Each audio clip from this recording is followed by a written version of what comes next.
jemaat Tuhan yang beribadah online pada hari ini, sama-sama kita perkatakan firman Tuhan Mazmur 91. Demikian firman Tuhan. Dalam lindungan Allah, orang yang duduk dalam lindungan yang maha tinggi dan bermalam dalam naungan yang maha kuasa akan berkata kepada Tuhan, tempat perlindunganku dan kubu pertahananku, Allahku yang kupercayai. Sungguh, Dialah yang akan melepaskan engkau dari jerat penangkap burung, dari penyakit sampar yang busuk. Dengan kepaknya ia akan menudungi engkau, di bawah sayapnya engkau akan berlindung. Kesetiaannya ialah perisai dan pagar tembok. Engkau tak usah takut terhadap kedahsyatan malam, terhadap panah yang terbang di waktu siang, terhadap penyakit sampar yang berjalan di dalam gelap, terhadap penyakit menular yang mengamuk di waktu petang. Walau 1000 orang rebah di sisimu dan 10.000 di sebelah kananmu, tetapi itu tidak akan menimpamu. Engkau hanya menontonnya dengan matamu sendiri dan melihat pembalasan terhadap orang-orang fasik. Sebab Tuhan ialah tempat perlindunganmu, yang maha tinggi telah kau buat tempat perteduhanmu. Malapetaka tidak akan menimpa kamu, dan tulah tidak akan mendekat kepada kemahmu. Sebab malaikat-malaikatnya akan diperintahkannya kepadamu untuk menjaga engkau di segala jalanmu. Mereka akan menatang engkau di atas tangannya, supaya kakimu jangan terantuk kepada batu. Singa dan ular tedung akan kau langkahi, engkau akan menginjak anak singa dan ular naga. Sungguh hatinya melekat kepadaku, maka aku akan meluputkannya. Aku akan membentenginya sebab ia mengenal namaku. Bila ia berseru kepadaku, aku akan menjawab. Aku akan menyertai dia dalam kesesakan. Aku akan meluputkannya dan memuliakannya. Dengan panjang umur akan kukenyangkan dia, dan akan kuperlihatkan kepadanya keselamatan daripadaku. Amin. Haleluya, puji Tuhan, salam sejahtera bagi kita semua Bapak Ibu Saudara. Shalom. Dimanapun Bapak Ibu Saudara berada, biarlah hari ini setiap kita boleh mempersiapkan roh, jiwa, tubuh kita, hati kita, perasaan kita, fokus kita untuk beribadah bersama-sama sekalipun secara online. Tetapi kita percaya Tuhan ada di mana-mana, Tuhan hadir. Dia Allah yang omnipresent. Mari kita persiapkan hati kita berdoa. Bapa, terima kasih buat segala anugerah-Mu, buat segala kebaikan Tuhan dalam hidup kami. Kami merasakan tuntunan-Mu hari demi hari, minggu lepas minggu, bahkan bulan demi bulan. Dan kami boleh memasuki bulan yang ketiga ini Tuhan. Semua karena anugerah-Mu yang begitu luar biasa. Tuhan, biar kiranya ini yang menjadi kerinduan kami, menghidupi kebenaran-Mu dalam hidup kami Tuhan. Sebab Engkau Allah yang berdaulat, Engkau Allah yang berkuasa, Engkau Allah di atas segala Allah. Terima kasih Tuhan. Terima kasih. Haleluya. Terima kasih Tuhan. Terima kasih. Ku rindu setiap waktu hidup di kebenaran-Mu, bukan dengan kuatku, namun karena Roh-Mu. Yesus kan yang ku pegang teguh. Kami rindu setiap waktu Tuhan hidupi kebenaran. Ku rindu setiap waktu hidupi kebenaran-Mu, bukan dengan kuatku, namun karena Roh-Mu.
Kau segalanya, bagiku kau segalanya. Kau segalanya, bagiku kau segalanya. Bagiku, haleluya. Kau segalanya, Yesus. Kami menyembahmu, kami tinggikan namamu, Yesus. Kau yang layak disembah, Kau yang layak ditinggikan, Kau Yesus. Haleluya.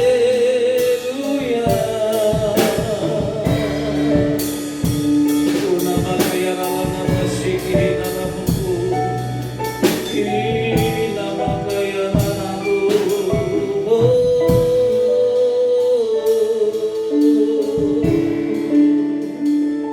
Engkau ada di tengah-tengah kami Tuhan. Engkau bertata di atas doa pujian penyembahan umat-Mu.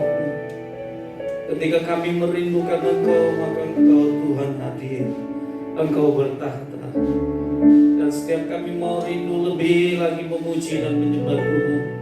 Dalam keadaan apapun yang kami alami hari-hari ini, ajar kami mengucap syukur dalam segala hal, mengucap syukur dalam segala keadaan dan situasi kami.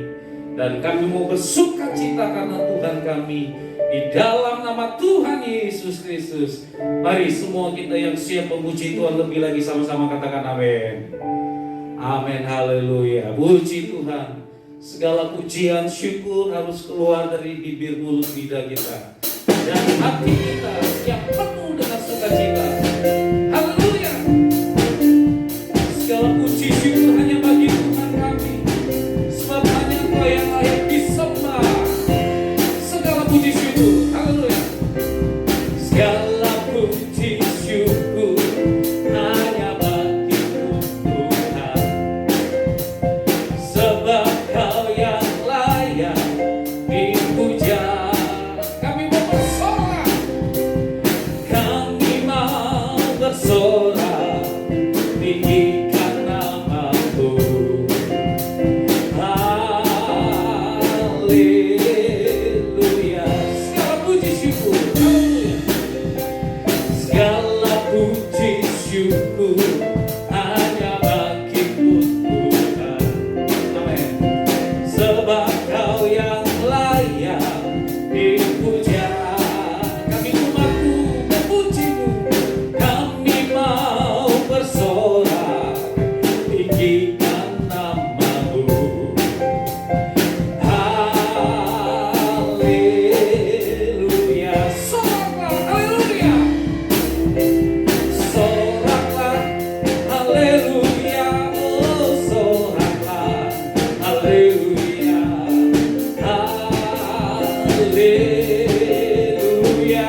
Haleluya, haleluya, haleluya. Sekali lagi katakan, haleluya, haleluya, haleluya. Tepuk tangan Tuhan Yesus, haleluya. Puji Tuhan, haleluya. Bapak Ibu Saudara, kita akan menyaksikan tayangan pengajaran Voice of Pentecost dari tim teologi GBI Gatot Subroto. Selamat menyaksikan.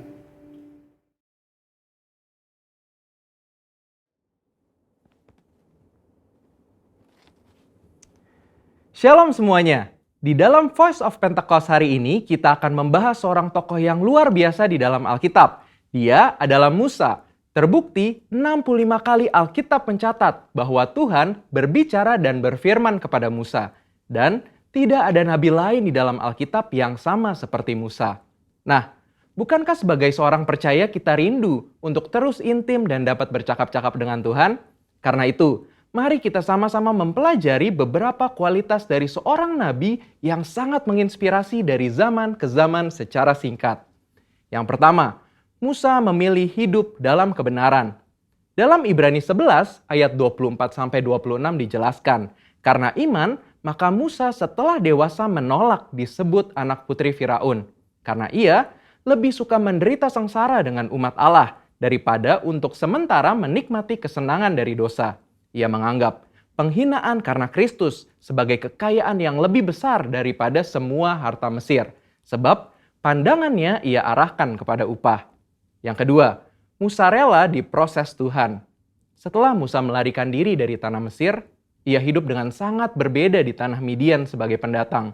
Selain itu, Musa juga mengalami perjumpaan pribadi dengan Tuhan dan mengenal Allah secara pribadi. Pengalaman-pengalaman ini adalah proses yang Musa jalankan untuk mempersiapkan dirinya menjadi pemimpin atas umat pilihan Tuhan. Musa meresponi perintah Tuhan untuk membawa dan mengajar bangsa Israel hidup dalam destiny yang sudah Tuhan tetapkan, yaitu menjadi bangsa yang sulung, yang akan beribadah kepada Tuhan dan yang akan melahirkan juru selamat. Musa sadar bahwa kehidupan dan apapun yang ia miliki adalah untuk menghidupi panggilannya. Yang ketiga, Musa taat penuh kepada Tuhan. Ketaatan adalah suatu ciri khas kepemimpinan dan gaya hidup dari Musa. Saat ia menerima perintah atau firman dari Tuhan, ia akan sampaikan kepada banyak orang. Dan setelah itu, ia pastikan agar perintah itu dilakukan dengan baik.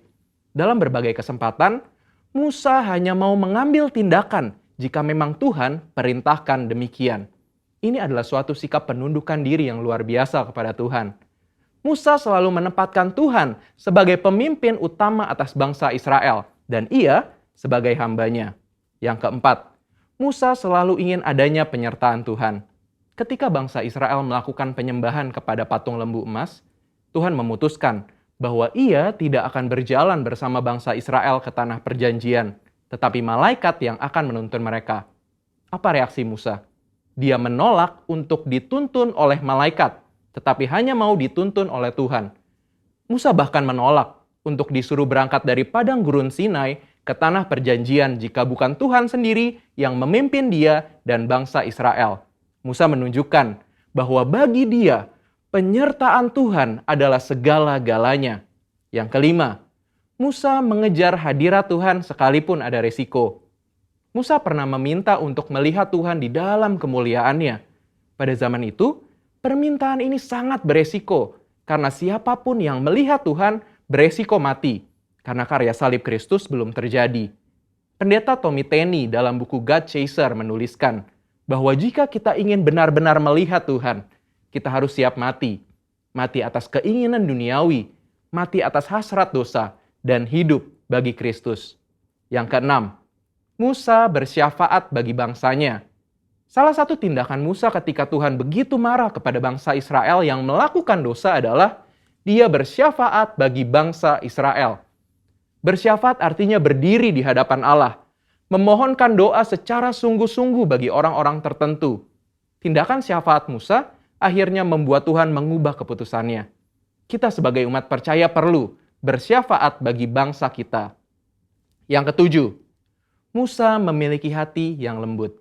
Bilangan 12 ayat 3 menuliskan bahwa Musa memiliki hati yang sangat lembut. Sekalipun waktu itu Miriam dan Harun mengatai Musa, tetapi dia memilih diam. Sehingga tidaklah mengherankan jika Tuhan begitu membelanya. Dan pembelaan yang sama Tuhan pasti berikan kepada setiap kita yang mau memiliki hati yang lembut. Yang kedelapan, Musa mengimpartasi apa yang dia terima dari Tuhan. Musa meneruskan apa yang ia terima dari Tuhan kepada orang-orang yang ada di bawahnya. Musa mengajari Yosua semua hal yang telah ia terima dari Tuhan, termasuk mengimpartasikan kepenuhan roh untuk mempersiapkan Yosua menjadi penerusnya. Jadi, kita sudah mendengar kualitas Musa yang patut kita contoh. Kita percaya saat kita melakukan apa yang Musa lakukan, maka kita pun akan menerima berkat yang sama. Biarlah di tahun integritas ini kita senantiasa selalu berusaha menjadi pribadi yang lebih baik. Saudara, untuk penjelasan lebih lengkapnya dari tim teologi kami, jangan lupa buka link yang ada di atas atau scan QR Code yang tersedia. Salam integritas, Tuhan Yesus memberkati.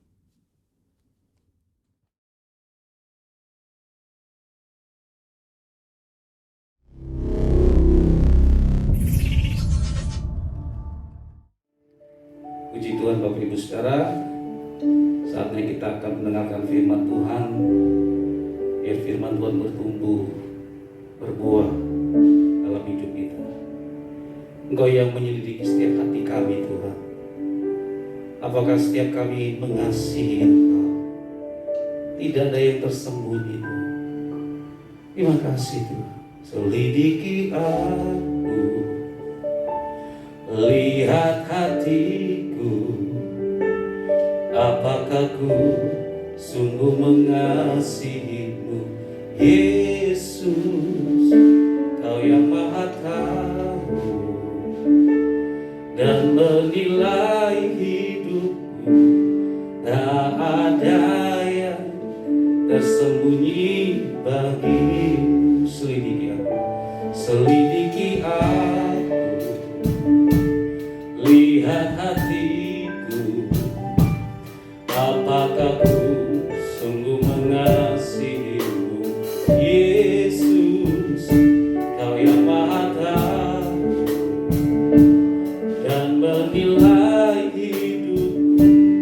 Tak ada yang tersembunyi bagimu. Aku lihat kebaikanmu yang tak pernah habis di hidupku. Ku berjuang sampai akhirnya Kau dapati aku tetap setia. Aku lihat kebaikanmu yang tak pernah habis di hidupku. Ku berjuang sampai akhirnya Kau dapati aku tetap setia. Kau dapati aku tetap setia. Kau dapati aku tetap setia.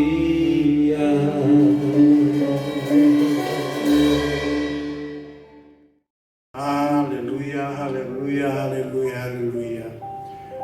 Kami bersyukur padamu ya Bapa di surga. Pada pagi hari ini, minggu pertama, kami memasuki bulan Maret tahun 2021. Tanpa terasa Tuhan, kami sudah melewati masa pandemik selama 1 tahun. Dan bulan Maret ini merupakan pas tahun Tuhan. Dan benar-benar ya Bapa di surga, Ebenezer, sampai saat hari ini, Immanuel, Allah tetap menyertai kami. Allah tetap bersama dengan kami. Allah tetap menolong kami. Terima kasih Bapa di surga. Terima kasih. Terima kasih untuk ibadah online GBI Legend Suprapto Tuhan Yesus. Boleh menjadi berkat buat semua orang. Terima kasih Bapa. Kalau sebentar kami akan mendengarkan firman, urapi hamba-Mu yang tidak ada apa-apanya dan kuasa Roh Kudus-Mu. Terima kasih di dalam nama Tuhan Yesus Kristus kami berdoa dan bersyukur. Semua yang percaya katakan amin. Haleluya. Shalom Bapak Ibu Saudara. Senang bisa berjumpa dengan Bapak Ibu Saudara. Benar, tanpa terasa sudah 1 tahun kita melewati masa pandemik. Banyak duka ataupun suka, banyak kesukaran yang kita lewati selama masa pandemik. Tapi di balik kesukaran semuanya itu, kita bersyukur Immanuel El Gibor, Allah perkasa berserta dengan kita semua. Dan itu modal utama. Haleluya. Colek kanan kiri kepada teman atau saudara atau suami atau istri, katakan shalom. Shalom. Haleluya. Bapak di surga, hari ini kita akan belajar dengan tema firman Tuhan, how to build the integrity. How to build integrity. Bagaimana kita membangun integritas kita. Membangun integritas dalam kondisi enak, nyaman, gampang. Tapi pada saat keadaan situasi yang sangat mencekam, sangat menyedihkan, sangat menderita, apakah kita bisa untuk tetap berintegritas? Kita akan belajar kepada Ayub. Kita baca di dalam kitab Ayub 1 ayat 22. Mari kita baca bersama-sama. Ayub 1 ayat 22. Dalam kesemuanya itu Ayub tidak berbuat dosa dan tidak menuduh Allah berbuat yang kurang patut. Ayat yang kedua kita baca di dalam Ayub 2 ayat ke-10. Tetapi jawab Ayub kepadanya, engkau berbicara seperti perempuan gila. Apakah kita mau menerima yang baik dari Allah, tetapi tidak mau menerima yang buruk? Dalam kesemuanya itu Ayub tidak berbuat dosa dengan bibirnya. Kondisi yang sangat menyedihkan. Dengan waktu yang bersamaan 7 anaknya, laki-laki dan 3 anak perempuan, meninggal dengan seketika.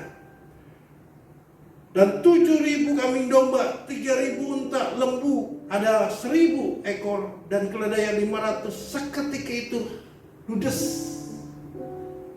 habis semua harta bendanya. Tapi pada saat situasi kondisi seperti itu, Ayub tetap berkata, dia tetap berkata, apakah kita akan menerima hal-hal yang baik saja, atau tidak mau menerima yang buruk? Dalam semuanya itu Ayub tidak berbuat dosa dengan bibirnya. Ada integritas yang dibangun oleh Ayub. Kita perlu pelajari kenapa Ayub bisa membangun integritas di dalam keadaan situasi yang sangat sulit sekali. Dan bagi manusia, hal yang wajar kalau dia mengikuti ucapan dari istrinya, kutukilah Allahmu. Tapi Ayub tidak melakukannya itu. Kita akan belajar ada 4 hal, sesuatu yang hebat dan luar biasa. Yang pertama, don't forget first love. Atau di sini dikatakan jangan lupa pengalaman hidup bersama dengan Tuhan. Pertama, cinta mula-mula kepada Tuhan. Ayub adalah orang yang saleh dan jujur dan takut akan Tuhan. Bukan berarti dia mengalami pengalaman hidupnya, tapi dia belajar dari pengajaran nenek moyangnya secara lisan. Itu terbukti di dalam Wahyu 42 ayat 5a. Apa kata orang, aku mendengar tentang Tuhan. Sekalipun Ayub hanya mendengar secara lisan dari nenek moyangnya bahwa Allah itu kasih, Allah itu baik, El Shaddai, Jehovah Jireh, Jehovah Rafa. Ayub mendengar dari perkataan nenek moyangnya bahwa Allah yang disembahnya adalah Allah yang sama disembah oleh Abraham, Ishak dan Yakub, adalah Allah yang hebat, Allah yang hidup. Padahal hanya mendengar secara lisan, dia bisa menjaga integritas itu. Dihubungkan dengan saat sekarang ini, Tuhan selalu mengajar, jangan lupa pengajaran awal pertama engkau berjumpa dengan Tuhan. Cinta mula-mula dengan Tuhan. Seperti dalam kitab Wahyu 2 ayat 4. Wahyu 2 ayat 4 kita baca bersama-sama. Namun demikian aku mencela engkau, karena engkau telah meninggalkan kasihmu yang semula. Ini adalah perkataan Yesus kepada murid Yohanes di Pulau Patmos di masa pembuangannya. Di situ menceritakan kisah tentang jemaat Efesus pada zaman akhir. Dia mencela murid jemaat Efesus karena mereka melupakan dan meninggalkan kasihnya yang semula. Ternyata cinta mula-mula kita kepada Tuhan sangat diperhitungkan dan dicatat. Hari ini untuk membangun integritas, kita tidak boleh melupakan cinta mula-mula kita yang pertama. Saya cinta mula-mula kepada Tuhan bukan karena orang tua papi dan mami saya ini orang Kristen. Cinta mula-mula kepada Tuhan itu pada saat saya pertama sekali mengaku, waduh, saya orang berdosa, saya perlu penebusan dosa. Saya cinta mula-mula kepada Tuhan yaitu pada saat saya SMP kelas 3. Yaitu pada saat saya diajak oleh teman-teman saya untuk kebaktian kebangunan rohani remaja, yang pada saat itu pembicaranya adalah Stephen Tong di Istora Senayan, dan saya tidak akan lupakan itu. Awal mulanya saya hanya ikut-ikutan saja. Tapi pada saat hambanya berbicara, saya merasakan kuasa Roh Kudus menjamah saya dan mengisapkan saya bahwa saya orang berdosa. Saya telah melakukan dosa. Masih remaja, SMP. Dan itu pengalaman yang luar biasa buat saya. Dan setelah saya menerima Tuhan Yesus, dan pada saat altar call saya datang dan membuka hati dan menerima Tuhan Yesus, ada rasa damai sejahtera, ada sukacita, dan saya mengundang Yesus dalam hati saya. Dan saat itulah cinta mula-mula saya pada Tuhan. Dan sejak cinta mula-mula saya pada Tuhan, ada semangat yang menggebu-gebu saya menginjili. Bahkan di SMA 68 saya benar-benar giat dan semangat untuk melayani Tuhan, sehingga saya ditunjuk sebagai ketua seksi rohani Kristen di SMA 68. Kami pengurus persekutuan doa SMA 68. Murid-muridnya saat istirahat mereka biasanya makan, tapi kami bergerak untuk ke lantai 5 berdoa. Kalau bukan karena cinta mula-mula, tidak akan terjadi semangat itu. Dan semangat itu sampai hari ini saya tidak akan lupakan. Bahkan ada kesempatan saya menginjil, saya ikut penginjilan pakai traktat, baik itu di Taman Mini Indonesia Indah maupun bahkan pada saat saya pernah di sidang tilang di Pengadilan Negeri Gajah Mada, saya masih ingat. Saya injili, sekalipun orang yang saya injili itu marah-marah, saya tidak pusing, saya tidak mengambil pusing. Itu yang namanya cinta mula-mula. Sampai hari ini, apapun keadaan yang dihadapi, saya ditebus oleh darah Yesus Kristus. Dan hidupku bukan aku lagi, Tapi Kristus yang hidup di dalam hidupku. Saya mati-matian harus tetap melayani Tuhan. Dan itu yang namanya cinta mula-mula. Cinta mula-mula itu mengandung makna fokus kepada salib Kristus. Orang boleh memakai salib di dadanya, tapi perlu ditanyakan salibnya itu salib yang mana? Apakah salib Kristus Yesus atau salib kedua penjahat kanan kirinya? Cinta mula-mula mengajarkan kita supaya kita fokus pada salib Kristus. Sekalipun mungkin kita diuji, sekalipun kita mengalami ujian yang sangat berat, tetaplah fokus kepada salib Yesus. Ayo fokus tetap pengajaran dari secara lisan dari nenek moyangnya, sehingga dia bertahan untuk tidak berbuat dosa dari bibirnya. Luar biasa, sangat luar biasa. Inilah yang membuat Ayub bisa bertahan, membangun integritasnya saat kondisi yang tidak baik. Dia tetap berpegang di dalam pengajaran yang diajarkan oleh nenek moyangnya, sekalipun hanya secara lisan. Bapak Ibu Saudara, kita tahu jemaat Efesus itu kenapa dicela di dalam kitab Wahyu? Bukan berarti jemaat Efesus tidak baik. Jemaat Efesus hebat. Tapi betapa pentingnya Tuhan bilang, hai engkau jemaat Efesus, engkau telah jatuh terlalu dalam sehingga engkau meninggalkan cinta mula-mula. Mulai hari ini, bolehlah kita mengingat kapan kita pertama kali berjumpa dengan Tuhan. Kapan pertama kali kita buka hati kita kepada Tuhan. Karena itu modal dasar. Billy Graham katakan, untuk menjadi orang Kristen bukan seperti instan, tapi merupakan suatu proses hari demi hari, supaya kita menjadi serupa dengan Kristus. Dalam proses pembentukan integritas ini, ada tantangan yang dihadapi, ada masalah yang dihadapi, bahkan ada penderitaan yang dihadapi. Tapi intinya supaya kita menjadi serupa dengan Kristus. Besi menajamkan besi, manusia menajamkan sesama.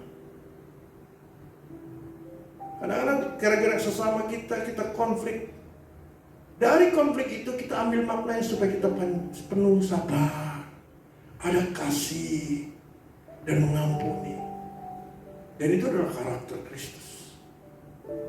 Yang kedua adalah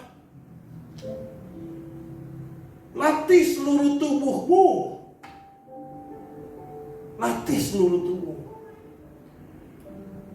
Pada saat Ayub menerima cobaan dan tantangan di dalam hidupnya, Ayub tetap tenang dan melatih, berusaha untuk menguasai jiwanya, berusaha menguasai perasaannya. Ayub sama kita sama manusia. Dia bisa meneteskan air mata. Saya yakin pada saat dia mengalami seketika dalam waktu yang bersamaan 7 anak laki-laki dan 3 anaknya meninggal, hartanya ludes semua, terbakar semuanya. Saya yakin hatinya teriris-iris, perasaannya sangat terluka, sangat menderita.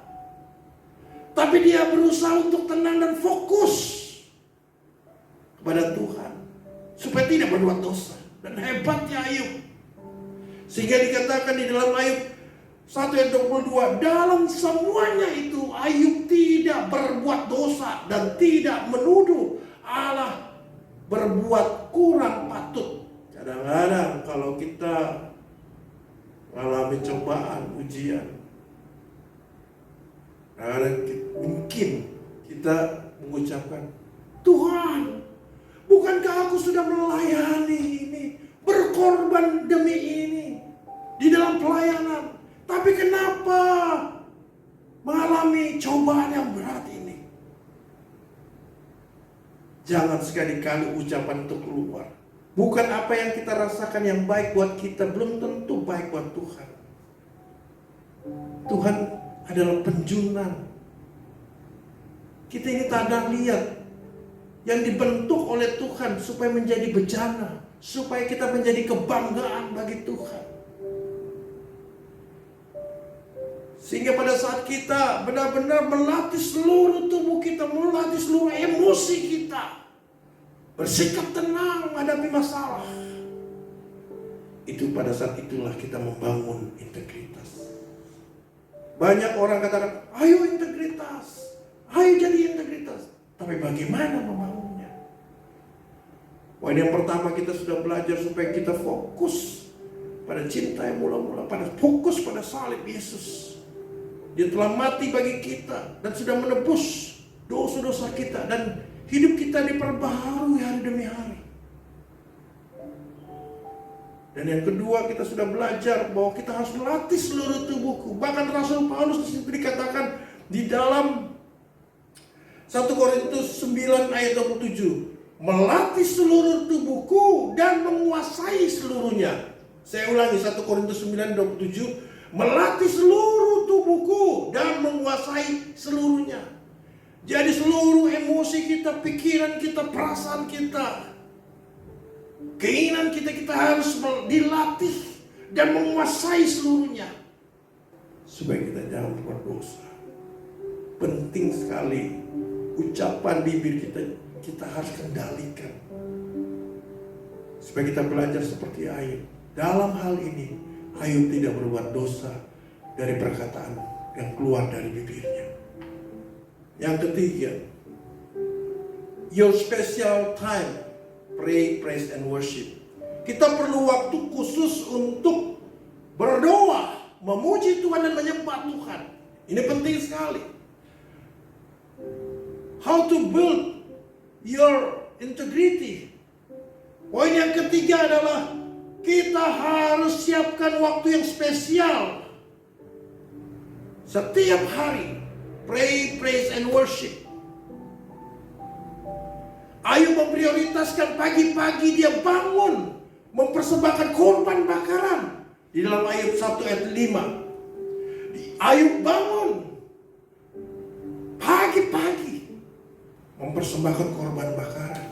Dan pada saat itulah Ayub mendapatkan kekuatan, ketenangan.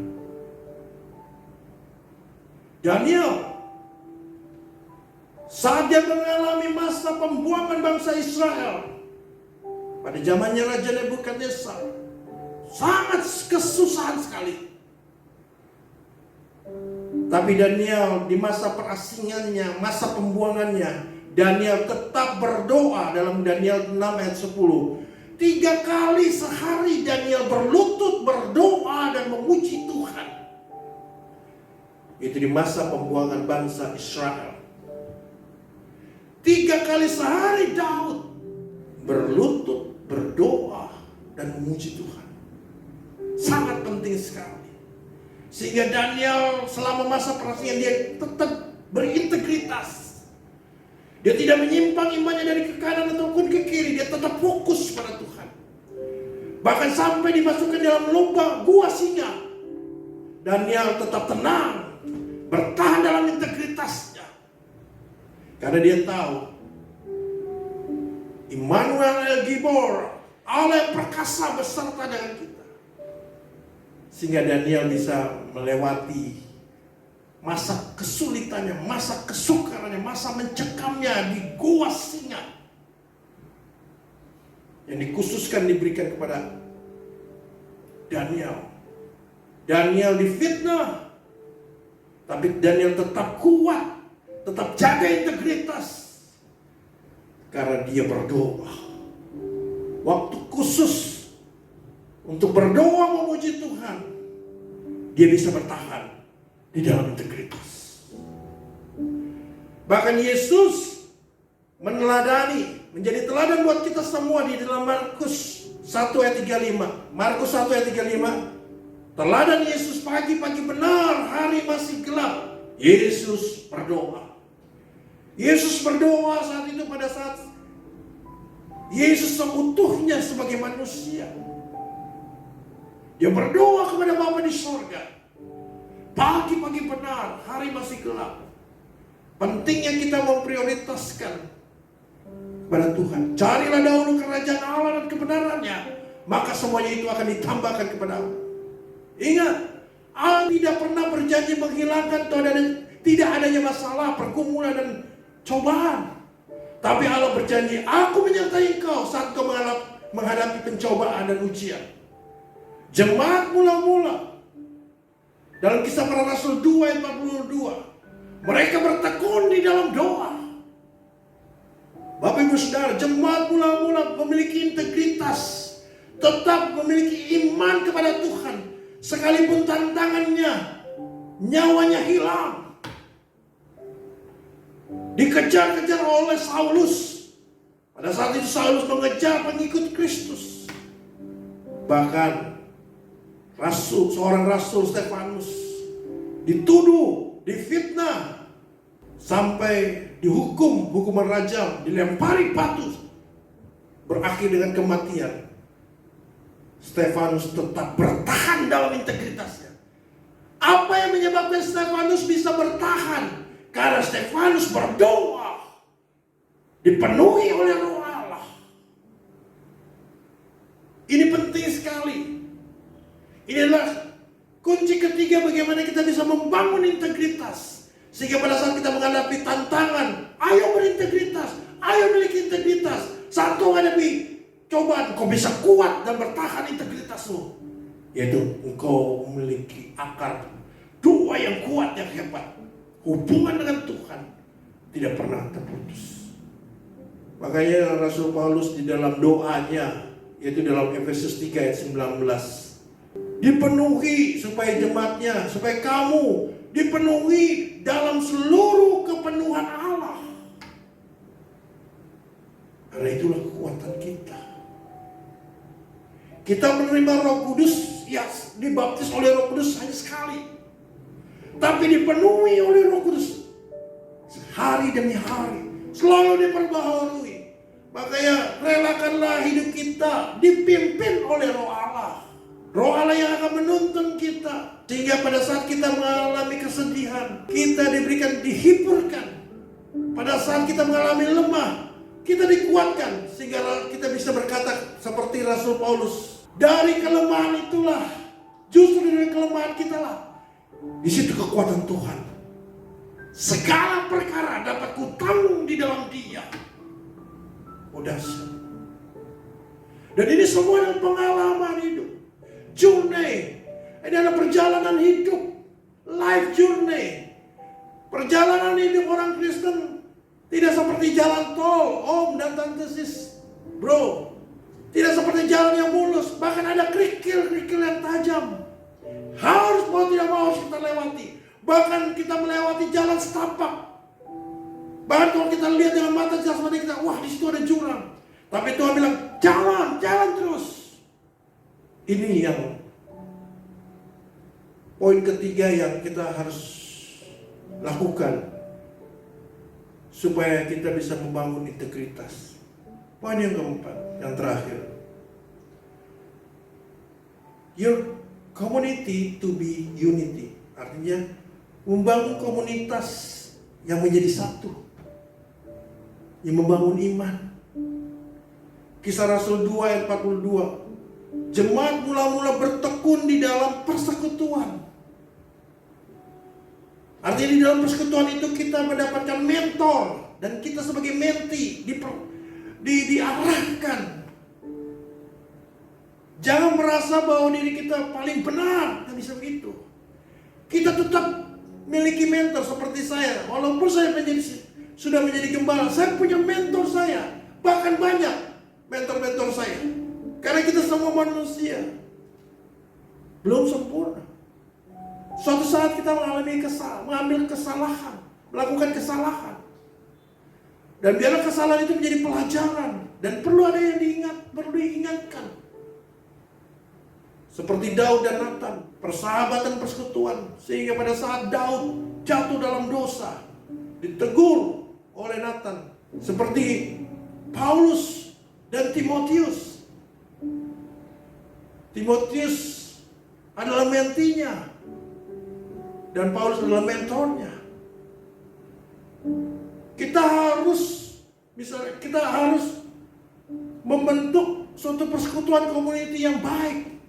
Jangan pada saat dalam satu komunitas, di antara 100 orang ada satu yang troublemaker. Wah, dia udah keluar tuh satu orang itu. Udah, baguslah. Gak bisa begitu. Kita harus mengejar jiwa yang hilang itu. Bukankah Yesus pernah bersabda, aku mencari satu domba yang hilang, dan 99 domba itu aku tinggalkan, dan aku mencari yang domba yang hilang. Kadang-kadang karena ada mungkin jemaat yang troublemaker di dalam suatu gereja, dan dia pindah, baguslah, tidak boleh begitu. Kita harus berjumpa, mencari dia. Ini namanya to be unity, jadi satu kesatuan. Dalam kitab Ibrani dikatakan, dalam Ibrani 10 ayat 25, janganlah kau menjauhkan diri dari persekutuan ibadah kita. Kita dalam suatu persekutuan gereja memang berbagai macam latar belakang, bagaikan bengkel mobil.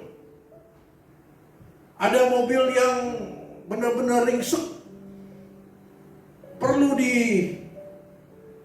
diketok yang sangat keras. Ada juga mobil yang hanya bisa hanya tergores sedikit sehingga dipoles sehingga rapi. Tidak ada yang paling sempurna maupun yang tidak sempurna. Sama dalam persekutuan. Yang lemah dibangun, ditopang oleh yang kuat. Itu yang namanya persekutuan.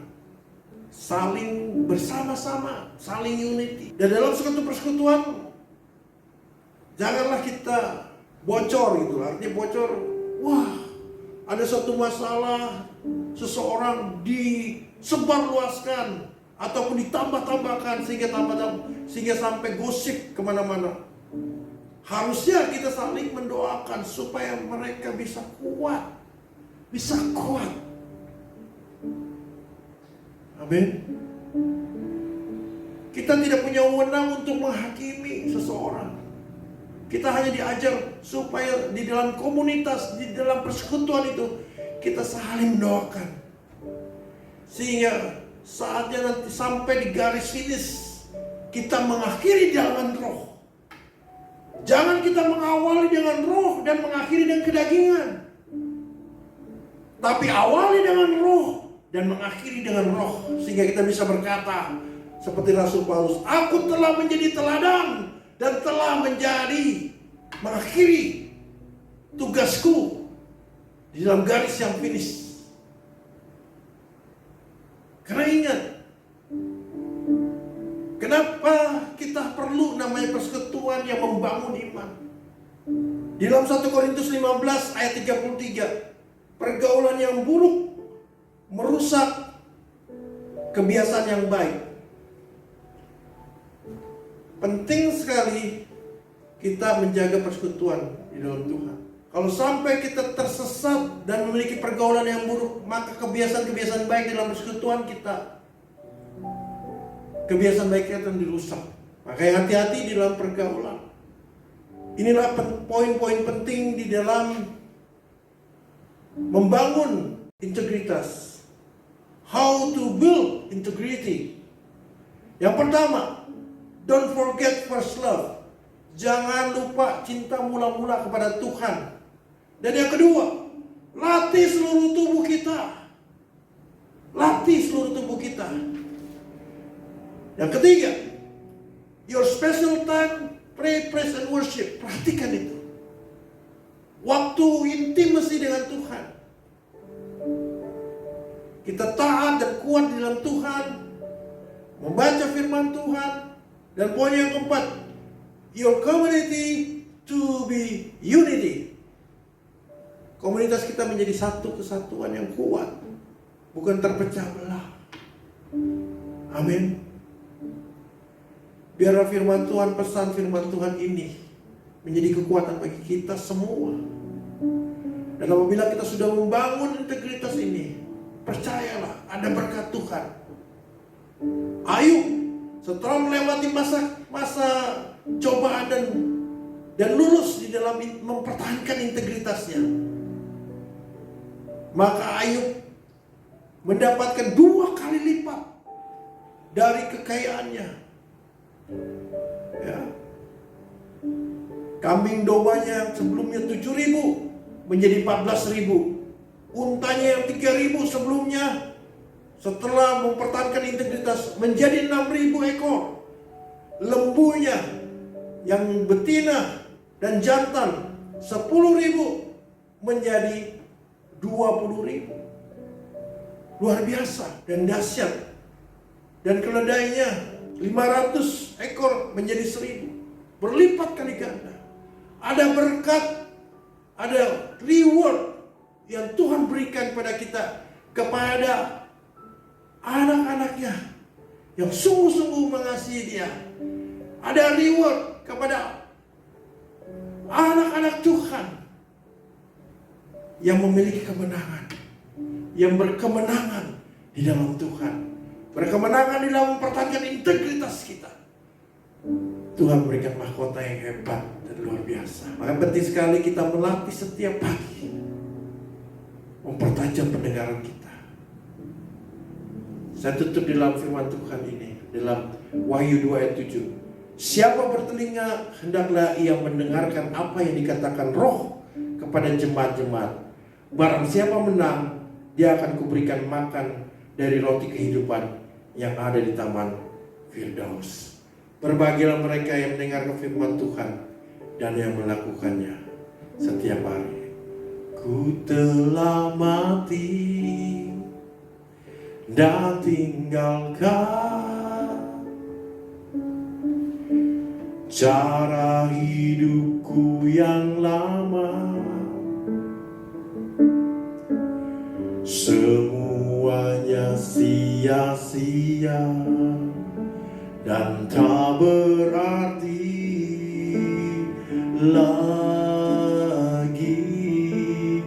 Hidup ini ku letakkan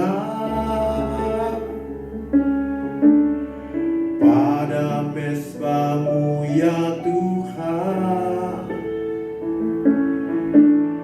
Jadilah padaku seperti yang Kau ingini.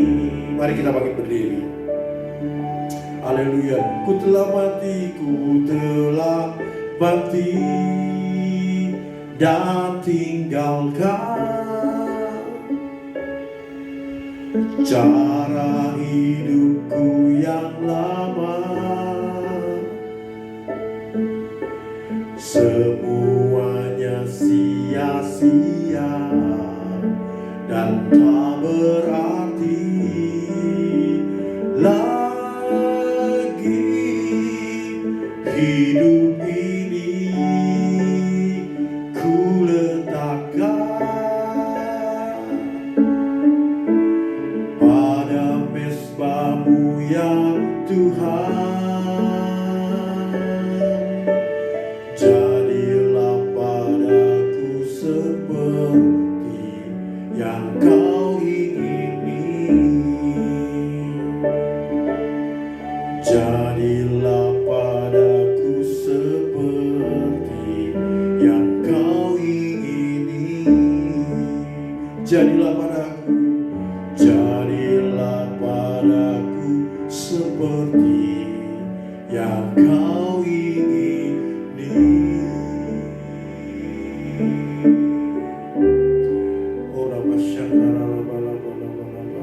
Di hadapan-Mu tidak ada yang tersembunyi Tuhan. Semuanya terbuka di hadapan Engkau Tuhan. Ini hidup kami Tuhan Yesus. Bapak Ibu Saudara yang pada saat ini sedang mendengarkan khotbah, yang belum pernah mengundang Yesus di dalam hatinya, ikuti doa saya. Inilah cinta mula-mula kepada Tuhan. Bapa di surga, aku buka hatiku, masuklah di dalam hatiku. Jadilah juru selamatku, jadilah rajaku. Aku percaya bahwa Yesus Kristus adalah Tuhan. Aku percaya di dalam hati kami, Yesus Kristus telah mati bagi kami, menebus segala dosa-dosa kami. Darah Yesus Kristus yang menyucikan dosa-dosa kami. Dan pada hari yang ketika sudah bangkit, dan kami percaya itu penuh dengan kemenangan, sehingga maut telah dikalahkan, sehingga kami adalah umat lebih dari pemenang. Terima kasih Bapa di surga. Kami percaya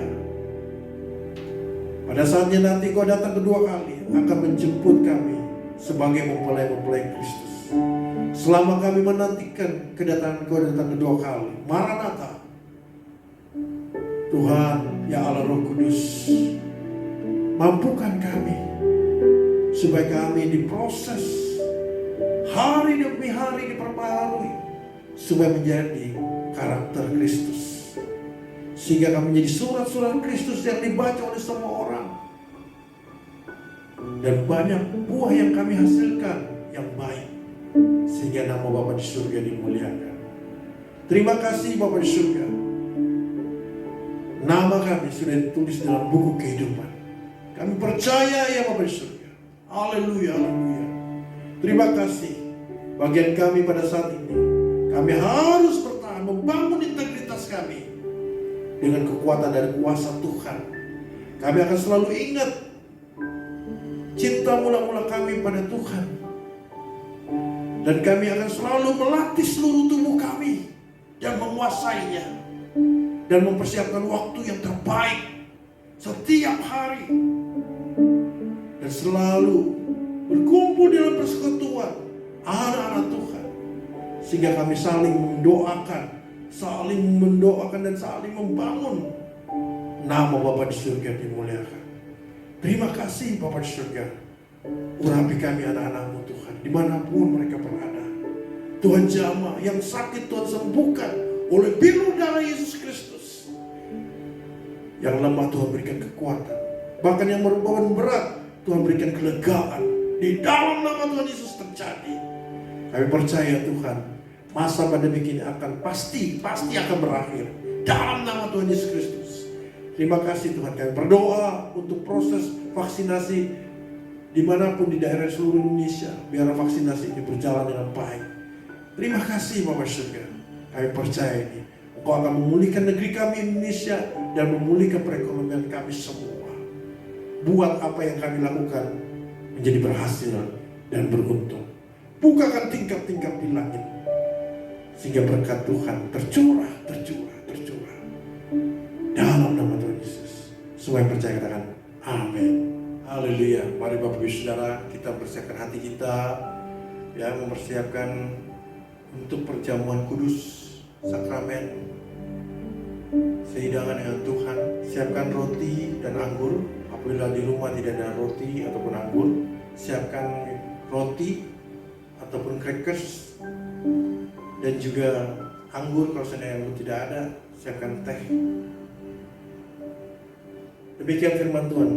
Sebab setiap kali kamu makan roti ini dan minum cawan ini, kamu memberitakan kematian Tuhan sampai Yesus datang. Sebelum kita makan roti dan anggur ini, kita berdoa. Kita mengakui segala dosa-dosa kita, supaya kita layak di depan Tuhan, supaya perjamuan kudus ini menjadi berkat. Mari masing-masing berdoa. Ampuni kami Tuhan, kuduskan kami, sucikan kami Tuhan. Haleluya. Ya Ramasande, ya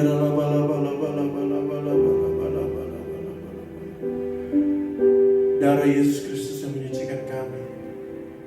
Ampuni segala dosa diakui di hadapan-Mu Tuhan. Terima kasih Tuhan. Ada berkat yang besar Tuhan sediakan buat kami. Mari Bapak Ibu Saudara, kita angkat roti kita dengan tangan kanan kita tinggi-tinggi. Demikian firman Tuhan, sebab apa yang telah kuteruskan kepadamu telah aku terima dari Tuhan, yaitu bahwa Tuhan Yesus pada malam waktu ia diserahkan mengambil roti, dan sesudah itu ia mengucap syukur atasnya. Ia memecah-mecahkannya dan berkata, inilah tubuhku yang diserahkan bagi kamu.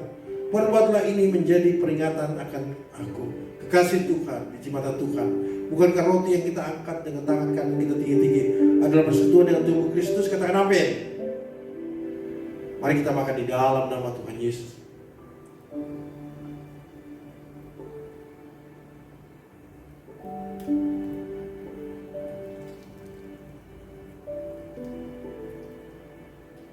Mari kita angkat cawan kita, anggur kita dengan tangan kanan kita tinggi-tinggi. Demikian juga yang mengambil cawan sesudah makan, lalu berkata, cawan ini adalah perjanjian kamu yang dimateraikan oleh darahku. Perbuatlah ini setiap kali kamu meminumnya menjadi peringatan akan aku. Kekasih Tuhan, bukankah anggur cawan yang kita angkat dengan tangan kanan kita tinggi-tinggi adalah persekutuan dengan darah Yesus? Katakan amin. Mari kita minum di dalam nama Tuhan Yesus Kristus. Haleluya. Haleluya. Haleluya. Baik, baik, baik. Setiap kami makan, minum roti dan anggur ini, kami mengingat cinta kami mula-mula padamu Tuhan. Kau sangat baik Tuhan. Kau rela mati bagi kami Tuhan. Kau rela datang ke dalam dunia, meninggalkan surga dan datang ke dalam dunia menderita dan disalibkan supaya kami ditebus dan kami menjadi anak-anak Tuhan, jadi milik Kristus. Yang lama sudah berlalu, sesungguhnya yang baru sudah datang. Bersyukur, kami bersyukur padamu Tuhan. Haleluya, haleluya.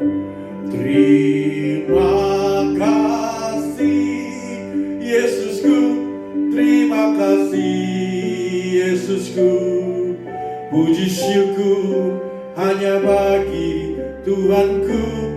Terima kasih Yesusku, terima kasih Yesusku. Puji syukur hanya bagi Tuhanku. Puji syukur hanya bagi Tuhanku. Puji syukur hanya bagi Tuhanku. Beri sorak-sorai, katakan haleluya, haleluya.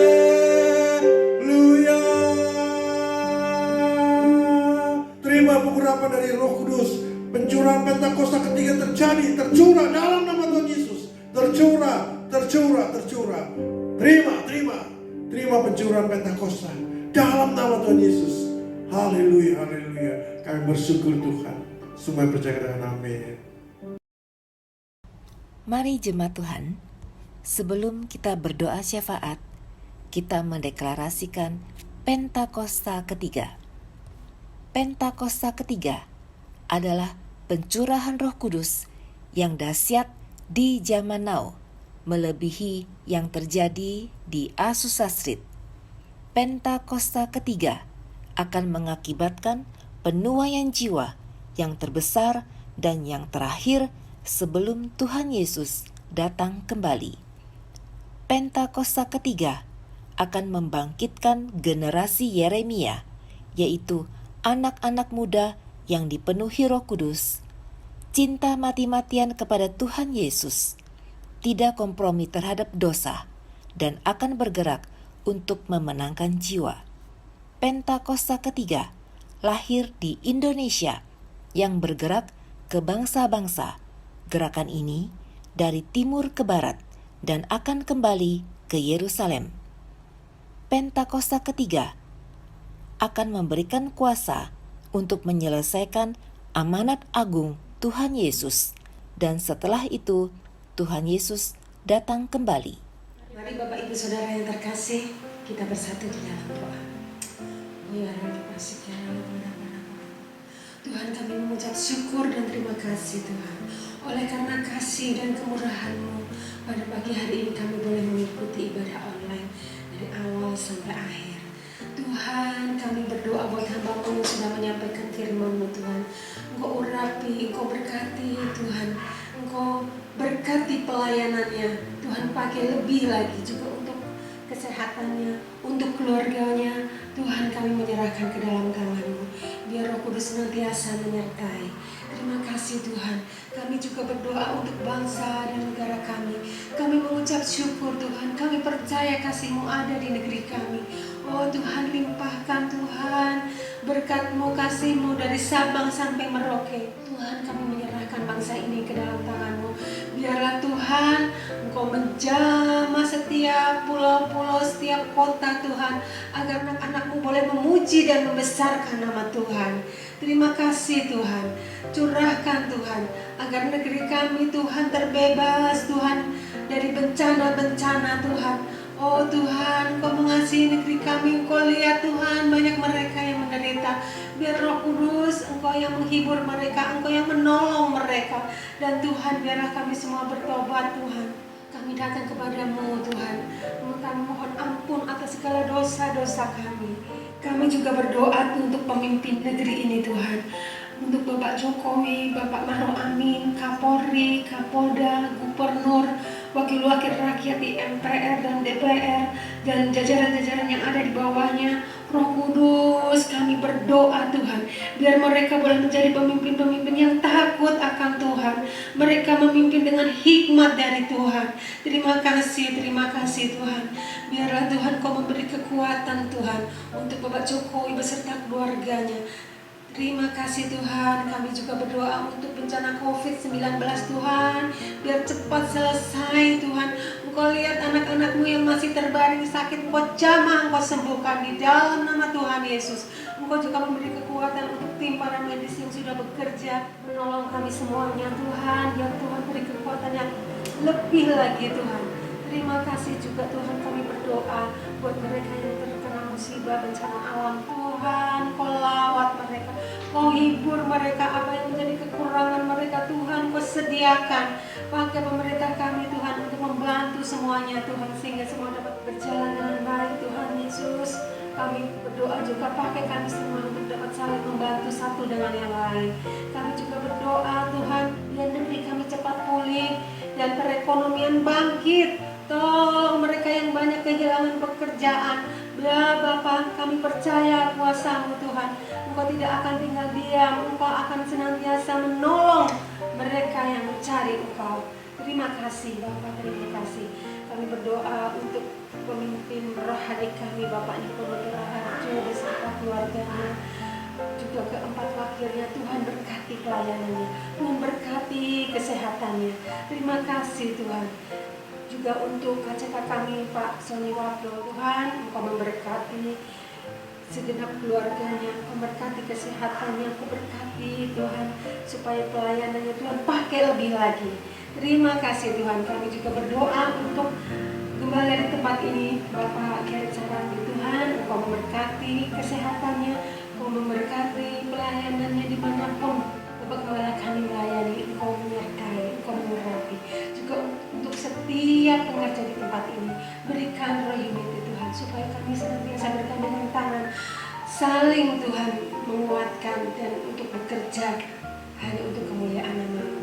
Terima kasih Tuhan. Lawat juga Tuhan jemaah di tempat ini, tilik mereka Tuhan, juga yang mengikuti ibadah online. Engkau yang mengerti keadaan mereka saat ini Tuhan. Jamaah yang sakit Tuhan juga akan memenuhi kebutuhan mereka yang kekurangan. Lawat satu persatu ya Bapak. Terima kasih Bapak. Engkau juga memberkati setiap yang terlibat dalam pelayanan pagi hari ini. Engkau memberkati pembicara kami, juga pemusik multimedia, kami serahkan ke dalam tangan. Ya Roh Kudus, Engkau senantiasa menyertai. Terima kasih Bapak. Di dalam nama Tuhan Yesus kami berdoa dan mengucap syukur. Kami akan terima berkat-Mu. Aku punya Tuhan yang besar, yang telah berjanji dan sanggup menggenapi akan percaya kuasa-Nya. Ku terima sekarang kemenangan dari-Mu. Kiranya Engkau memberkati aku berlimpah-limpah dan memperluas daerah kami dan memperluas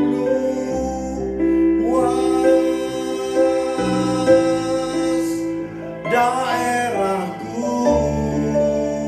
Dan kiranya Tuhan, dan kiranya tangan-Mu menyertai aku dan melindungi aku. Haleluya. Daripada malapetaka sehingga kesakitan tidak menimpa aku, sehingga kesakitan tidak menimpa aku, sehingga kesakitan tidak menimpa aku. Haleluya. Beri sorak-sorai, katakan haleluya, haleluya. Kekasih Tuhan, biji mata Tuhan disayang oleh Bapa di surga, arahkanlah hatimu kepada Bapa di surga, sebab Bapa di surga sedang memberkati engkau. Tuhan memberkati engkau, Tuhan melindungi engkau, Tuhan menyinari engkau dengan wajah-Nya dan memberikan kau kasih karunia, dan Tuhan menghadapkan wajah-Nya kepadamu dan memberikan kau damai sejahtera. Terimalah berkat damai sejahtera, sukacita, kasih karunia dari Bapa Surgawi melalui Putra Yesus Kristus, pertolongan penghiburan yang manis dengan kuasa Allah Roh Kudus menyertai engkau, memimpin engkau mulai hari ini, sekarang sampai kedatangan Tuhan Yesus datang kedua kali menjemput kita semua di awan yang permai. Maranatha, Maranatha, Maranatha. Di dalam nama Tuhan Yesus semua yang percaya katakan amin. Haleluya. Selamat hari Minggu. Tuhan Yesus memberkati.